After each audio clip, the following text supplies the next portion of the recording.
It is so hot in Houston right now that I have been freezing treats for my kitten Espresso to have as a little bit of enrichment. This is some of that frozen, and we're gonna see how he does. Espresso!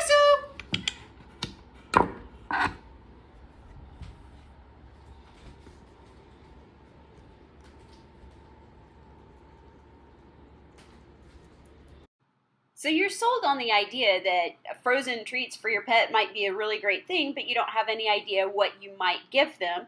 Here are a few options. If you've got a dog, a Kong is a great one. Also, a cookie sandwich. You can freeze a slow feeder. You can freeze a lick mat. You can freeze broth and other items into petcicles. You're limited basically by your imagination, food that is safe for your pet, and things that your pet likes. Some dogs really like frozen Kongs. If your dog already does Kongs and you want to make it a little bit more difficult for them, make it more time consuming, and something that they can enjoy for a little bit longer, try freezing your Kong. You can stuff the Kong with things that you would normally stuff it with, like dog food pate and bits of kibble and maybe a couple of treats inside there. And then seal up the top of it with a little extra bit of pate and then freeze it.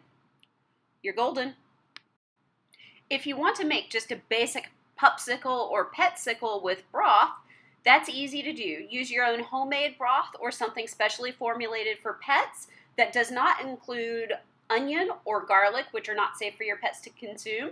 Fill ice cube trays with the broth and freeze. Here's Espresso with his very first pupsicle. He was a little confused by it. Broth is not the only thing you can freeze in cube trays.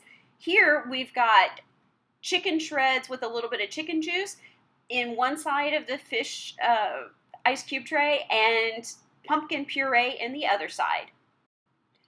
I've also frozen savory cat food onto lick mats like this one. Here's Espresso working with his lick mat. He has figured out a few ways to make it a little easier to get the food off of the lick mat without actually licking it until it thaws out and comes off on his tongue. So I don't usually give him these anymore.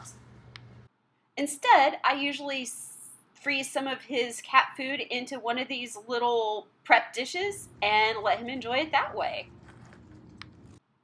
And here's a small slow feeder that I froze dog food pate in for Briar, who fostered with me for a couple of nights from the shelter. Here he is enjoying it. And if you enjoy ice cream sandwiches, think about how much your pup might enjoy a frozen cookie sandwich. So we make a variety of frozen cookie sandwiches at the shelter. For a filling, you can use dog food pate, you can use squeezy cheese, you can use peanut butter, something that your dog likes. If you're worried about calories or sensitive stomachs, or your dog is on a special diet, you definitely want to stick with food that is appropriate for that. Thanks so much for joining me today to learn about different ways to beat the heat by giving your pups or kittens frozen treats.